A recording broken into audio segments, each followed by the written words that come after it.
हम reaction mechanism के बारे में पढ़ेंगे। प्रीवियस वीडियो में हमने न्यूक्लियोफाइल और इलेक्ट्रोफाइल के बारे में डिस्कस किया था। Nucleophile means electron rich species and electrophile means electron deficient species. As we discuss, nucleophile electron rich जो नेचुरली होता है वो एटम है नाइट्रोजन, ऑक्सीजन एंड सल्फर। और इलेक्ट्रोफाइल जो नेचुरली होता है वो है कार्बोनिल ग्रुप और CCl ग्रुप, क्योंकि कार्बन इलेक्ट्रोफिलिक सेंटर की तरह काम करेगा इसमें। और nucleophile nitrogen, oxygen and sulphur atom select, क्योंकि इसमें नॉन बॉन्डिंग इलेक्ट्रॉन्स होते हैं और इनकी एनर्जी सिग्मा और पाई से ज़्यादा है, जो हम प्रीवियस लेक्चर्स में इसको डिस्कस कर चुके हैं। अब रिएक्शन मैकेनिज्म को स्टार्ट करने से पहले हमें सबसे पहले देखना होगा न्यूक्लियोफाइल कौन सा है, इलेक्ट्रोफाइल कौन सा है। इससे ही हम रिएक्शन का जो फ्लो है, मैकेनिज्म का फ्लो, वो स्टार्ट हम कर पाएंगे। फर्स्ट ऑफ ऑल हमें एक एग्जांपल यहाँ पर ले रहे हैं, ये CNH2 जो कि ये नाइट्रोजन एटम है, और ये कार्बोनिल और ये क्लोराइड और CH3। इसका मैकेनिज्म हम लिखना चाहें तो कैसे लिख सकते हैं। तो पूरे इसमें हमने देखा this is oxygen, okay, double bond के साथ है, और ये नाइट्रोजन है। जैसे हम बता चुके हैं कि नाइट्रोजन ज़्यादा अच्छा न्यूक्लियोफाइल होता है क्योंकि वो इलेक्ट्रॉन देने की कैपेबिलिटी रख सकता है। ऑक्सीजन इलेक्ट्रॉन देने की कैपेबिलिटी कम रखता है क्योंकि अपने होल्ड इलेक्ट्रॉन अपने पास रखने की कैपेबिलिटी इसके पास है, ज़्यादा है कंपेयर टू द नाइट्रोजन। सो हम पूरे इन दोनों रिएक्शन में हमने decide means based on the knowledge हम डिसाइड कर चुके हैं कि नाइट्रोजन जो है वो न्यूक्लियोफाइल है, इलेक्ट्रॉन रिच स्पीसीज है, और कार्बोनिल का कार्बन ये इलेक्ट्रॉन डेफिशिएंट है। This is the first step to identify the nucleophile and electrophile. This is based on the basic knowledge of chemistry. So the flow of electron will be from nitrogen to the carbonyl. this arrow, ये arrow जो है ये double दो electrons के movement को दिखा रहा है। अगर हमें सिंगल दिखाना है तो हम इस तरह के एरो को यूज करते हैं। तो हम यहाँ पर डबल एरो यूज कर रहे हैं, तो इसलिए इस तरह के एरो को हम लोग दिखाएंगे।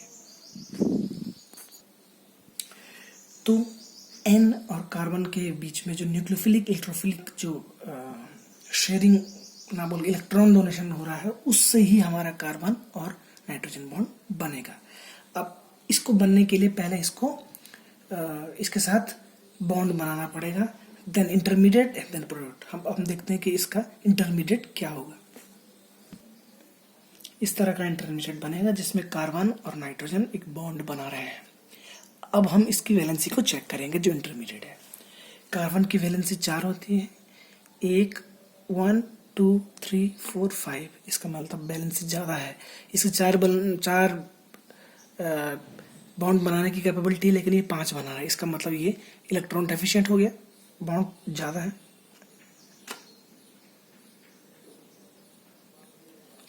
अब नाइट्रोजन की वैलेंसी देखेंगे, 1 2 3 4। नाइट्रोजन 3 है, 4 बॉन्ड बना रहा है, ये भी इलेक्ट्रॉन डेफिशिएंट हो गए। ये इंटरमीडिएट इस तरह का इंटरमीडिएट बनेगा। अब इसको बैलेंस करने के लिए इसमें कुछ चीज़ें होंगी, वो हम देखते हैं कि क्या होगा।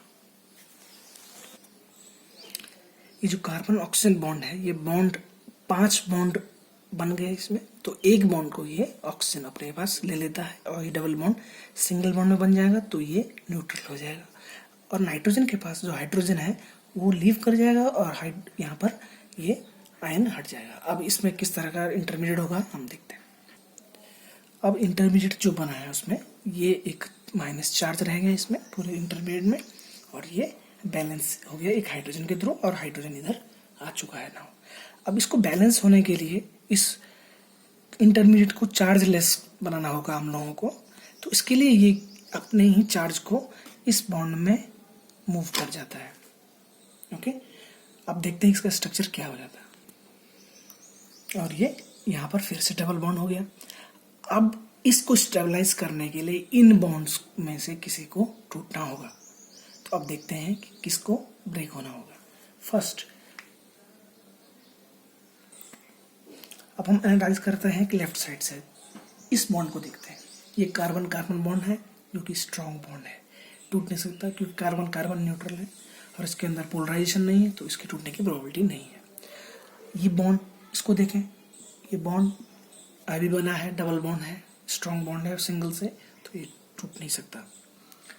इसमें चार्ज का डिस्प्लेसमेंट हो सकता है लेकिन बॉन्ड नहीं टूट सकता। अब हम इसको देखते हैं, अगर ये टूट जाएगा तो ये तो स्टार्टिंग मटेरियल फिर से हो जाएगा, तो रिएक्शन ही नहीं होगी, तो ये भी नहीं टूट सकता क्योंकि ये बॉन्ड बना है। सिर्फ और सिर्फ अब जो ब्रेक होगा वो इस क्लोरीन एटम को लीव करना होगा, जो कि वीक बॉन्ड भी है।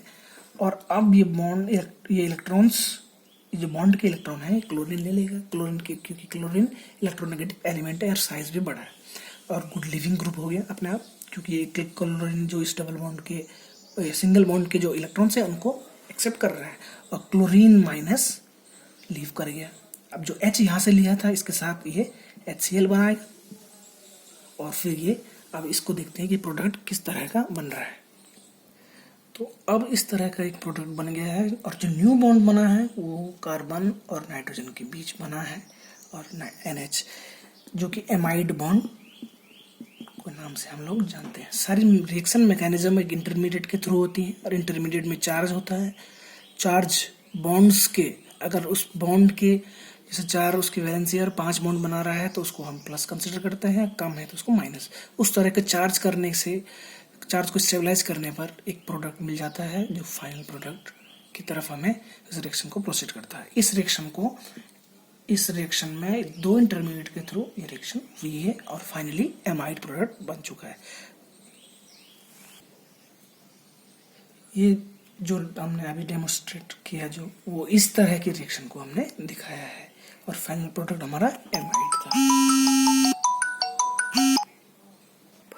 एमाइड फॉर्मेशन हुई है इस तरह की रिएक्शन, जो कि न्यूक्लियोफाइल था और ये इलेक्ट्रोफिलिक सेंटर था।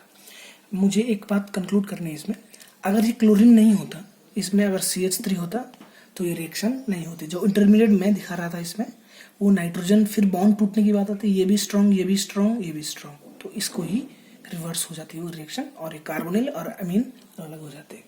तो इंटरमीडिएट से हमें रिएक्शन की प्रोसेस का भी पता चलता है, which one is a nucleophile, हमें ये भी पता चलता है। तो रिएक्शन मैकेनिज्म को समझने से हमारा पूरा जो रिएक्शन प्रोसीजर है वो कंप्लीट हो जाता है। हम इस प्रोसीजर से सारे रिएक्शन को कर सकते हैं, कोई भी रिएक्शन हो। तो बेसिक कंसेप्ट क्लियर रखें और मैकेनिज्म को एंजॉय करें। Thank you.